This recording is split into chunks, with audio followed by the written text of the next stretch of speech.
Are you ready, folks? Because I'm just warming up and getting started. Trust me, this will be the greatest AI interview ever because I'm in it. Me, AI Donald J. Trump, J for John, that's for history.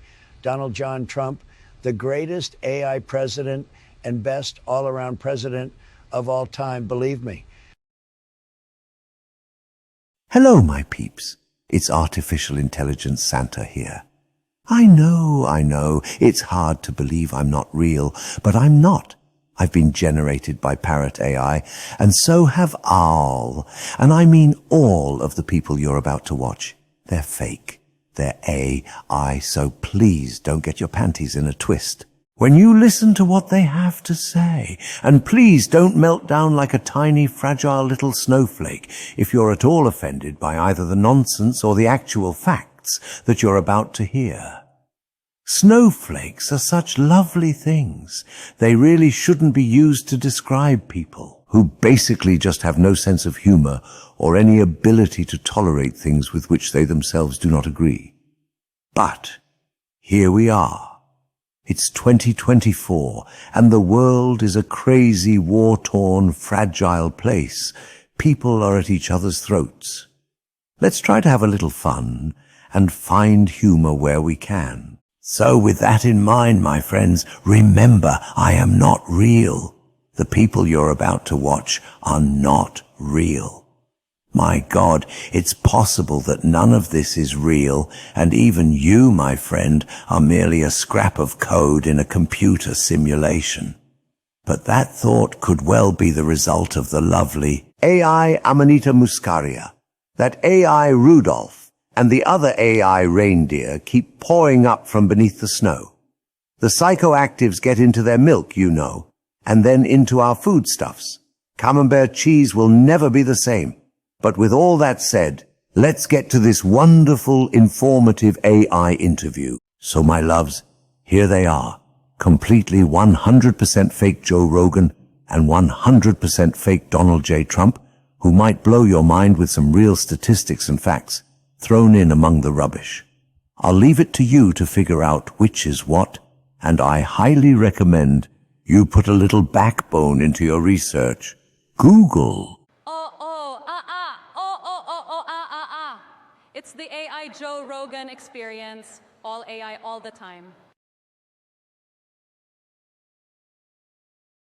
Well, President Mr. Donald, it's great to have you here for an interview outside the manly atmosphere of the grappling ring, where we get together to watch almost naked, sweaty men with bulging muscles and heaving chests wriggle around together on the floor, exchanging permissible body fluids like blood. Unfortunately, we have to do this interview on Zoom because of your busy schedule and my inability to stomach your pungent aroma in an enclosed space like my studio or the grounds of Mar-a-Lago. But it's great to see you, all the same. How are you? How's it hanging? Well, Joe, we've stood at adjacent urinals before. You know it's not big enough to hang. Whoops. I think I just said the quiet part out loud. To be honest, sometimes I can't tell what's coming out of my mouth. Just edit that part out, okay? This is a live stream, Mr. President Donald. I can't edit anything out. Remember, we talked about that. You have to stick to your carefully prepared notes. Let's start over. Welcome, Mr. President Donald. Good to see you. Okay, Joe, and you can just call me sir, like I keep asking you to do. Please call me sir, Joe. I like it when everyone calls me sir. It helps me believe that I'm not still a loser trying to please my impossible-to-please sociopathic father. Yes, sir. Of course, sir. I know it's especially important when the rest of the time we spend together is, as I already mentioned, becoming stimulated by watching almost naked men wrestle each other, heaving, sweating, bloody, armpits, chests, tattoos. Let's begin, shall we? Well, you know, thanks, Joe. Thanks so much. It's really great to be here in the company of another man, a real man. You're a manly man, Joe, and make no mistake about it. You're almost as manly as I am. To be honest, many people tell me I'm the manliest man they've ever met. Sir, they say, sir, you are the most manly man I have ever met in my life. And I've met generals, sir, and ambassadors, and even a king, and you are the most manly. Women love me, you know. Carrie Lake and Marge, what's her name, like to stroke my cardboard phallus? Yes. In public for votes. So, you know, I don't know if a man could be more, shall we say, studly than that, than me. Thank me. Thank me for being manly. Yes, everyone should thank me because I made everything better. That's why I'm the most manly. But let's get on with this lovely interview, Joe. Before we started, though, I just want to comment on your outfit. I think you could have dressed with a little more respect to interview me, Joe. I would never allow one of my sons to appear in public looking like you do, Joe, and that's just a fact. It's a disgrace. You know, if I didn't count on clowns like you and Kanye to bring in the wrestling fans and rappers and blacks and other losers that would never vote for me in a million years, I wouldn't be caught dead talking to you. So you're lucky, really. You're very lucky. You have something to offer me that I want. But enough about you, Joe. Let's get back to why we're here. My favorite topic, me. It's me. It's all about me and all of the wonderful, tremendous things the American people are going to do for me. And what I'll do for them, of course, we can talk a little bit about that, too. So, President Donald, how do you think you're going to do with America's poorly educated in 2024?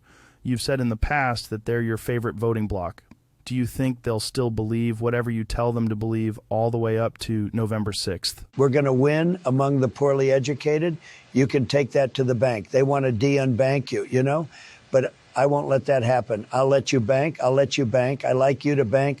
I'm going to own all the banks, but that's for after the election. But seriously, Joe, like I told you, the poorly educated are never going to abandon me. Who would they turn to? A bunch of Democrats who think Americans deserve to not go bankrupt when they get cancer. A bunch of commies who think children and old people should have food on their tables. Give me a break. The poorly educated understand I'm far more important than they are. They understand that they need to pay more taxes, so me and my rich cronies can have even larger tax breaks.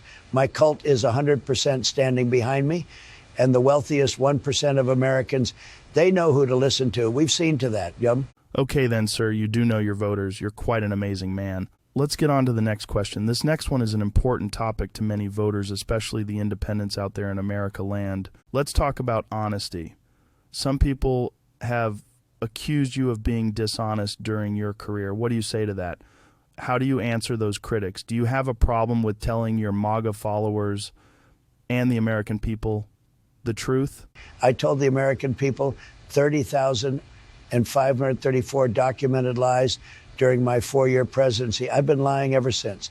My lies have divided the nation, and as a result, I've formed a cult of rabid followers who believe anything I tell them.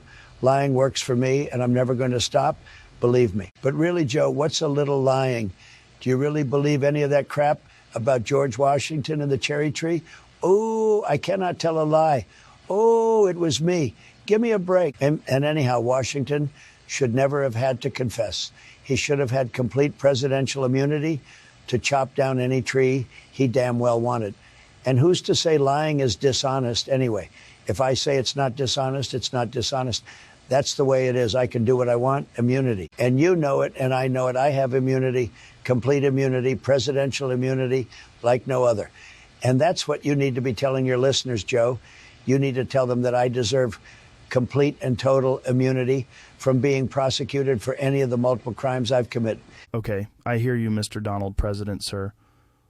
But, and I don't want to hurt your feelings or make you call on your followers to swap me here, or send me mail bombs, or wait for me outside the studio. But some people are talking old bankruptcies, unpaid taxes, stories about women, you know, corruption. The maggots love me just fine. And if America's most poorly educated citizens are willing to overlook my rampant corruption and criminality, I don't see why it should bother you. After all, what's a little tax evasion, business fraud, rape, and treasonous activity among friends? Am I right? Well, now, you probably are right about that, Donald President, Mr. Sir. After all, I'm a white male, and I have basically nothing to lose, and I'm always willing to cut some slack for a fellow grappling fan. Besides, this podcast has made me plenty rich, so I'm looking forward to more of your fat tax cuts for the wealthiest 1% of Americans. And who am I to care if you assault a chick or two? Just don't come near my females is all I ask. Ha ha ha. No, really, please don't. Let's move on, Mr. Sir President Trump. I have a question here that was sent in by a fan of the podcast. Okay, Joe, sounds good. Bring it on. I touched on the wonderful additional tax cuts that I expect to receive if you're reelected. You gave me a fat tax cut when you were president. You're talking about increasing taxes for the poor and middle class to cover more tax cuts for the wealthy. Sort of screw the poor. Talk about that. During my presidency, I gave 14% tax cuts to wealthy Americans and U.S. corporations and 1% tax cuts to middle class and low income Americans. Just because 60% of inflation is caused by corporate greed is no excuse to tax the bastards. Suck it up, Americans. Us rich people deserve to take your money. So yes, I'm going to ensure that the wealthiest Americans and big corporations and lobbyists pay the least amount of tax possible. No tax for the wealthy at all. That's if possible, because taxes are really the problem of the little guy, aren't they, Joe?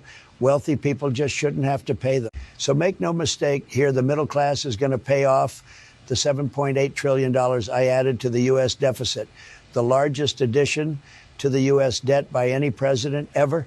I have the biggest numbers, but wealthy Americans won't have to pay a cent. Count on that. Trust me on that. And further, Joe, these entitlements that regular, everyday Americans have come to expect are just too much. So what? They paid into them all their lives.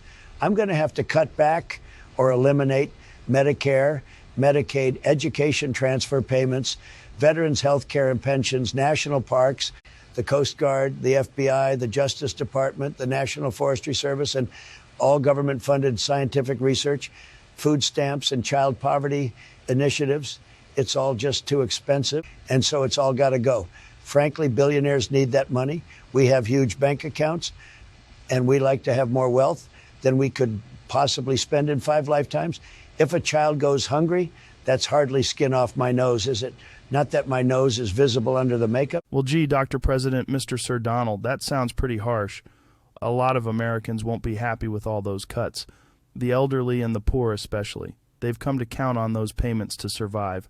I mean, my family's still going to eat, but I don't want to have to shoot beggars at my door. Don't you worry about that, Joe. I'm going to have armed militia on every corner in every town and city in America to check people's papers and make sure they're inside after the new national 7 p.m. curfew. You'll be protected. Besides, Joe, you'll be well armed and you'll have plenty of ammunition. And I'm going to ensure that rich people receive full immunity for shooting anyone who bothers them or tries to make them share their food or water, or who even looks poor. Well, okay then. I guess that's good. Is that good? It sounds good, but not good at the same time. But if you say it's going to be good for me, I'm good. Let's move on. Great, but would you mind if we took a quick break, Joe? I've been sitting here for almost 10 minutes, and my diaper only lasts for 5 after I've had my usual 7 Big Mac lunch. No problem, Mr. Dr. Donald, President, Your Majesty, sir. Let's take a quick break and hear from some of our sponsors. Well, there we have it, friends. The end of part 1 of our extremely entertaining and very informative AI interview. Really, the first of its kind to be generated by a human fueled by nothing more than lumpy oatmeal and lukewarm coffee. Oh, and a healthy dose of medical THC. It's truly a wondrous thing to witness the long-term effects of years of complete social isolation on the psyche of this poor, sad creature. But enough of that. I do hope you enjoyed this presentation, and I hope to see you shortly in part 2 of this illustrious AI, completely 100% fake interview.